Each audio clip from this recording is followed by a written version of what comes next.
Medical కాలేజీల విషయంలో Telugu Desam party కోరి మరీ నష్టం తెచ్చుకుంటుంది అనేసి తెలుగుదేశం పార్టీలో ఉన్నటువంటి కొంతమంది సీనియర్ నాయకులంతా కూడా మాట్లాడుకుంటున్నారు. అధికారాన్ని అడ్డం పెట్టుకొని 10 వైద్య కళాశాలను పీపీపీ విధానంలో అప్పగించాలని చెప్పేసి చంద్రబాబు నాయుడు గారి ప్రభుత్వం అంటే కూటమి ప్రభుత్వం నిర్ణయించడం మీద రాష్ట్ర వ్యాప్తంగా తీవ్ర విమర్శలు కూడా దారితీస్తుంది. కానీ స్టిల్ ఇప్పటికి కూడా తెలుగుదేశం పార్టీ వాళ్ళు దాన్ని సమర్థించుకునే పనిలో ఉన్నారు. సమర్థించుకోవడమే కాదు, అంతేకాదు ఏవైతే ఆల్రెడీ 5 మెడికల్ కాలేజీలలో తరగతులు కూడా ప్రారంభమైపోయాయో అవి కూడా కన్స్ట్రక్షన్ జరగలేదు అని చెప్పేసి చూపించే ప్రయత్నం కూడా చేస్తున్నారు. జగన్మోహన్ రెడ్డి గారి హయాంలో మొత్తం 17 మెడికల్ కళాశాలని తీసుకురావడం, వాటిలో 5 చోట్ల భవన నిర్మాణాలు పూర్తి చేయడం, తరగతులను కూడా ప్రారంభించడం జరిగిపోయింది. అది కూడా జరగలేదు అని చెప్పేసి చూపించే ప్రయత్నం చేస్తుంది తెలుగుదేశం పార్టీ. తెలుగుదేశం పార్టీ నాయకులు కూడా అలానే మాట్లాడుతున్నారు. అలాగే పులివెందుల, పాడేరు ఐ థింక్ ఈ 2 మెడికల్ కళాశాలలు కూడా 10% నిర్మాణ పనులు మాత్రమే పెండింగ్లో ఉన్నాయి. ఎప్పుడు వైఎస్ఆర్ కాంగ్రెస్ పార్టీ దిగిపోయే నాటికి ఆలోపే అధికార మార్పిడి జరిగిపోయింది. ఐ థింక్ పాడేరులో కూడా అడ్మిషన్లు ప్రారంభించారనుకుంటా. అయితే పులివెందుల మెడికల్ కళాశాలకు ఈ కూటమి ప్రభుత్వం అధికారం చేపట్టిన తర్వాత 50 సీట్లు కేటాయిస్తూ ఎన్ఎంసీ అనుమతి ఇచ్చినా కానీ వద్దు, మేము పీపీపీ విధానంలో ప్రైవేట్ వ్యక్తులకు ఇవ్వాలని చెప్పేసి చూస్తున్నామని చెప్పేసి సీట్లు వద్దు అని చెప్పేసి ఎన్ఎంసీకి లేఖ రాస్తుంది కూటమి ప్రభుత్వం. ఇవన్నీ కూడా తెలిసిన విషయాలే. అయినా కానీ తెలుగుదేశం పార్టీ నాయకులు అదేవిధంగా వాళ్ళ అధినాయకత్వం కూడా వాటి మీద కూడా ఇవేమి రాలేదు, ఏమి చేయలేదు అన్న విధంగా చూపించే ప్రయత్నాలు చేస్తున్నారు. మిగిలిన 10 మెడికల్ కాలేజీలు వివిధ దశల్లో నిర్మాణాల్లో ఉన్నాయి. వైఎస్ఆర్ కాంగ్రెస్ పార్టీ హయాంలో 2 ఏళ్లు కరోనా మహమ్మారి బారిన పడి ఆర్థిక వ్యవస్థ ఎలా చిన్నాభిన్నమైందో ప్రపంచానికి తెలుసు. వీటన్నిటిని కూడా ప్రతి ఒక్కరు కూడా మర్చిపోతున్నారు. జగన్మోహన్ రెడ్డి గారి హయాంలో 2 సంవత్సరాలు కోవిడ్ ఉంది. కోవిడ్లో ఏ పనులు చేయలేక ఆర్థిక వ్యవస్థ చిన్నాభిన్నం అయినా కానీ జగన్మోహన్ రెడ్డి గారు 17 మెడికల్ కాలేజీలకు అనుమతులు తీసుకొచ్చి 5 మెడికల్ కాలేజీలు కంప్లీట్ చేసి అంత గొప్పగా చేస్తే ఏమీ లేదు, ఏమీ చేయలేదు, జగన్ రెడ్డి ఏం చేయలేదు అని చెప్పేసి మాట్లాడతారు. అంత కోవిడ్ మహమ్మారి ఉండి ఆర్థిక వ్యవస్థ నాశనం అయిపోయినా కానీ వైద్య విద్య విషయంలో జగన్మోహన్ రెడ్డి గారి ప్రభుత్వం పట్టుదలతో ముందుకు వెళ్ళింది. ఈ వాస్తవాలన్నీ కూడా ప్రజలకు తెలుసు, కానీ ప్రజలను కూడా కన్ఫ్యూజ్ చేసే విధానంలో తెలుగుదేశం పార్టీ వాళ్ళు, తెలుగుదేశం పార్టీ అధినాయకత్వం వాళ్ళ సోషల్ మీడియా తప్పుడు ప్రచారం మొదలుపెట్టేసింది. ఈ కూటమి ప్రభుత్వం 10 మెడికల్ కళాశాల విషయంలో ప్రైవేట్ వ్యక్తుల చేతుల్లో పెట్టాలని చెప్పేసి నిర్ణయం ఏదైతే తీసుకున్నారో ఆ నిర్ణయం తప్పు అని చెప్పేసి ప్రతి ఒక్కరు కూడా ప్రశ్నిస్తున్నారు. ప్రశ్నించిన వాళ్ళ మీద ఎదురుదాడికి దిగడం తెలుగుదేశం పార్టీకి ఆనవాయితీగా మారిపోయింది. అది చాలా ఆశ్చర్యం కలిగిస్తుంది. ఈ సందర్భంగా చాలామంది ఆ కూటమి ప్రభుత్వానికి సంబంధించినటువంటి మంత్రులు మీడియా ముందుకు, అలాగే నిర్మాణంలో ఉన్నటువంటి మెడికల్ కళాశాలల వద్దకు వెళ్ళి హడావిడిగా అక్కడికి వెళ్ళి ఫోటోలు, వీడియోలు తీయడం, ఇదిగో చూడండి ఏమి జరగలేదని చూపించే ప్రయత్నాలు చేస్తున్నారు. అలా హడావిడి చేయడం ద్వారా ఏం ఆశిస్తున్నారో, ఏం చెప్పాలనుకుంటున్నారో ఎవరికి అర్థం కావడం లేదు. ఇలాంటి చర్యలన్నీ కూడా తమకు మరింత నష్టం తెస్తాయనే ఆలోచన కూడా చేయకపోవడం చాలా విడ్డూరంగా ఉంది.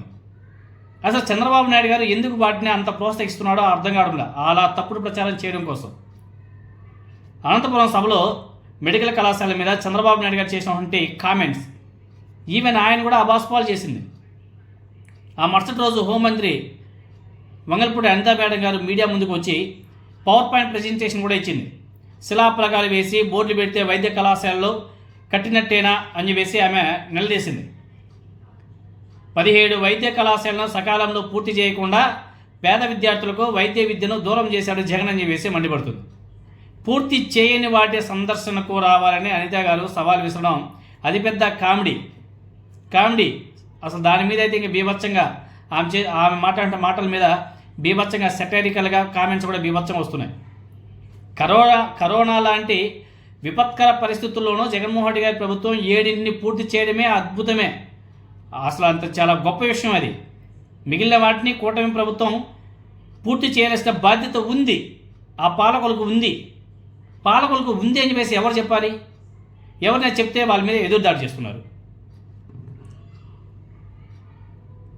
వంగల్పూడి అనిత మేడం గారు అయితేనేమి, తర్వాత నిన్న ఇంకొక మంత్రి సవిత గారు, వీళ్ళిద్దరూ మెడికల్ కళాశాల మీద చేస్తున్నటువంటి హడావిడి, దబాయింపు, ప్రభుత్వ పెద్దల మెప్పు పొందొచ్చు, కానీ వాస్తవాలని ప్రజలు ఎవరు కూడా మర్చిపోరు కదా.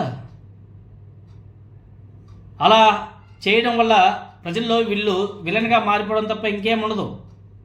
కానీ వాస్తవాలని తెలిసినటువంటి ప్రజల దృష్టిలో మాత్రం వీళ్ళు విలన్గా మిగిలిపోతారు.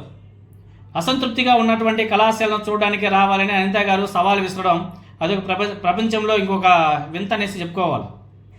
ఆల్రెడీ పూర్తయి ఆ తరగతులు కూడా జరుగుతున్నటువంటి కళాశాలల మాట ఏంటి, వాటి గురించి ఎవరు ప్రస్తావన చేయట్లేదు. అమరావతిలో వరద నివారణకు 6,000 కోట్లు ఖర్చు చేయాలనుకుంటున్న ప్రభుత్వం వైద్య కళాశాల నిర్మాణానికి ఆ మొత్తాన్ని వెచ్చించడం, భారంగా భావించడం ఎంత న్యాయమో ఒకసారి కూటమి ప్రభుత్వం ఆలోచన చేయాలి.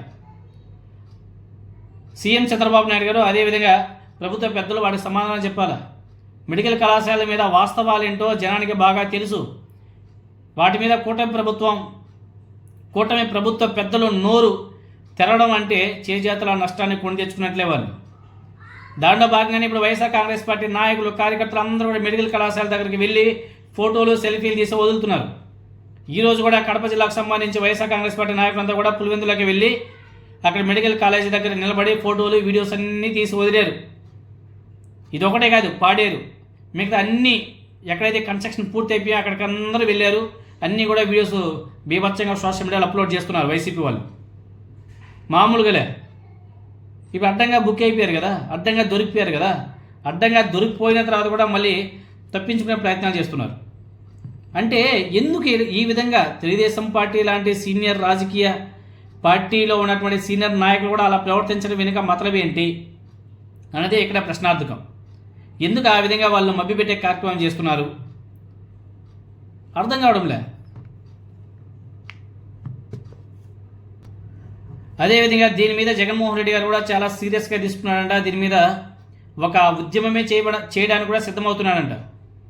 ఒక మెడికల్ కాలేజ్ కూడా కట్టలేదు అనే వాళ్ళకి దిమ్మ తిరిగిపోయేలా తన హయాంలో కంప్లీట్ అయినటువంటి 5 మెడికల్ కాలేజీలో జగన్మోహన్ రెడ్డి గారు సందర్శించబోతున్నాడంట. తను ఒక్కడే కాదు, తనతో పాటు కనీసం 1,00,000 మంది అటెండ్ అయ్యేలా ప్లాన్ చేస్తున్నాడంట. ప్రైవేటీకరణ అడ్డుకునేందుకు జనంలోకి జగన్మోహన్ రెడ్డి గారు వెళ్ళబోతున్నాడు. ఆయనతో పాటు అటెండ్ అయ్యే వారిలో పేద, మధ్య తరగతి, అదేవిధంగా బడుగు వర్గాల మెజారిటీ విద్యార్థులు, వాళ్ళ తల్లిదండ్రులు, నిరుద్యోగులు ఉండేలా వైఎస్ఆర్ కాంగ్రెస్ పార్టీ ప్లాన్ చేస్తుందంట. పేద విద్యార్థులకు మెడిసిన్ విద్య అనేది ఎలా అందని ద్రాక్ష అవుతుందో అనేది ఆయన ఎక్స్ప్లెయిన్ చేయబోతున్నాడంట జగన్మోహన్ రెడ్డి గారు. మెడిసిన్కు ప్రిపేర్ అవుతున్నటువంటి విద్యార్థులను, వారి తల్లిదండ్రులతో జగన్మోహన్ రెడ్డి గారు ఇంటరాక్ట్ కాబోతున్నాడంట. అన్ని ఫ్యాక్ట్స్ అండ్ ఫిగర్స్ కలెక్ట్ చేస్తున్నాడంట వైఎస్ఆర్ కాంగ్రెస్ పార్టీ. దసరా తర్వాత ఈ ప్లాన్ అమలయ్యేలా ప్లాన్ చేస్తున్నారంట.